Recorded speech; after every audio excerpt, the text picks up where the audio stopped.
Hi, I'm Vanessa Nixon from Herbs of Grace Healing Arts, the traditional naturopath and author of Metamorphosis, Ritual Spells, and Natural Remedies for peri, mid, and postmenopausal women. And I've recently been published again as a contributor to this beautiful anthology, Love Notes from the Soul, Stories of Transformation and Hope. And this is the next installment in my series on plant allies for the menopausal journey.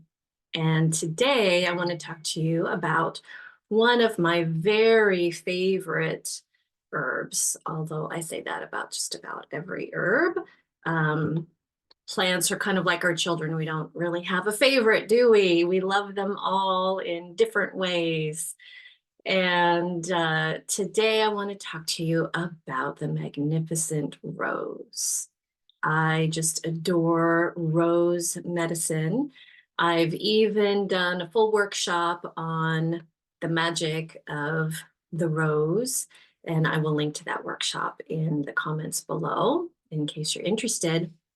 But today I just want to talk to you briefly about some of the ways that I use rose and why I love it so much.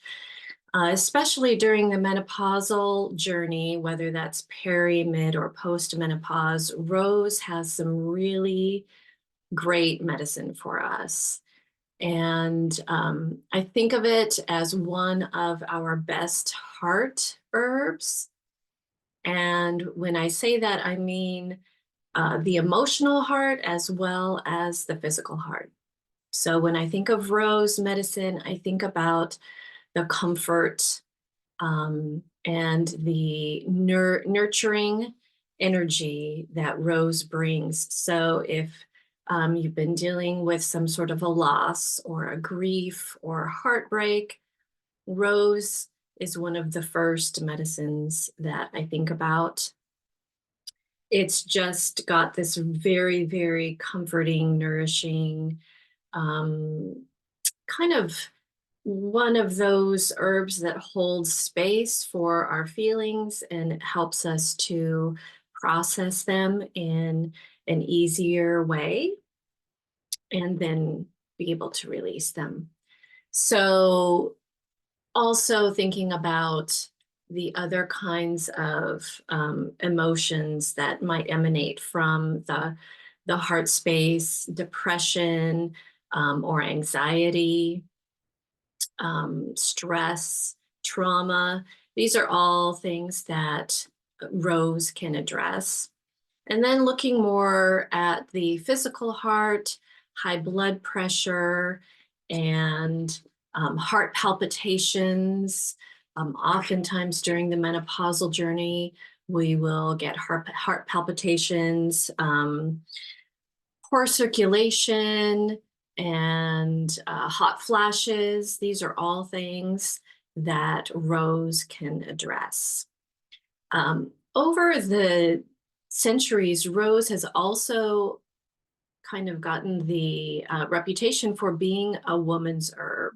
It's just an all-around general wonderful plant ally for women.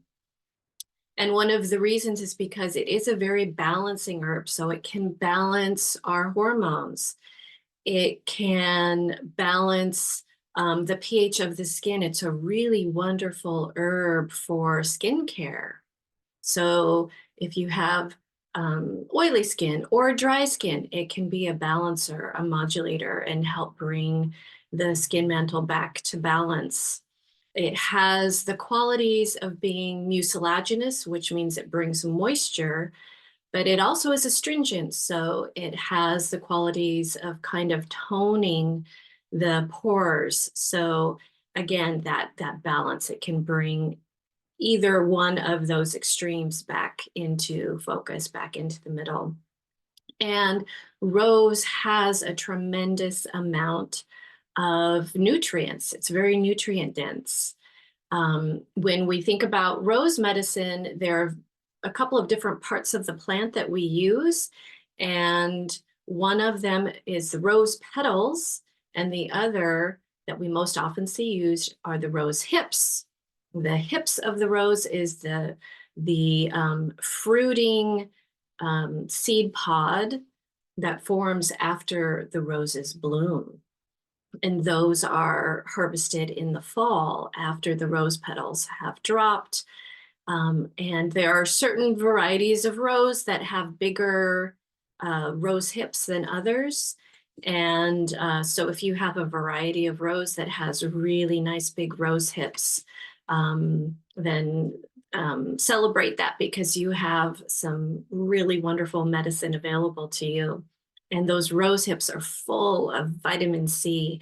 In fact, back in World War II in Britain, when the supply chains were cut off, they used rose hips to make a vitamin C syrup to distribute to the population so that they would have access to vitamin C when they didn't have access anymore to oranges and lemons and other fruits that were high in vitamin C.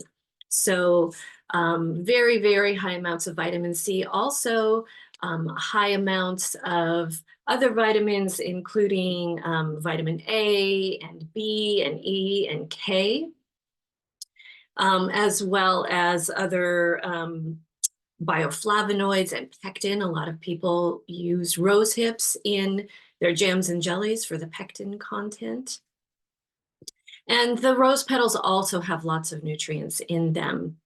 And sometimes people use the leaves, and I've also heard that there were cultures that used the roots of rose bushes as well. But these days, we generally use the petals and the hips. And so there are lots of other uses. I'm not going to go into all the uses. Again, if you're really interested in rose petal medicine, be sure to check out my workshop on that. It goes into the history and the mythology and all of the mentions, from thousands of years ago that we have of using roses as medicine. But going back to thinking of rose as a heart medicine, one of the other things that we often still use the rose for today is an aphrodisiac. We buy roses for those that we love, and that is one of the properties of rose is as an aphrodisiac. It's also used for pelvic congestion and infections like UTIs and vaginal infections, and also cramping. Again, it's very soothing and very comforting. So this was just a brief overview of rose and all of the things that I use rose for. Every year I make rose petal elixir. I make rose honey to add to my teas and other things that I might add honey to. I also make straight rose tinctures. I infuse rose into oils and use them in creams and lotions. It's one of those herbs that I can use in anything and everything. One of my first mentors, Cascade Anderson Geller, she was talking about peppermint as one of those herbs that, if you have a condition and you're not quite sure what herb to use, but you've got peppermint, use it because it's probably going to help.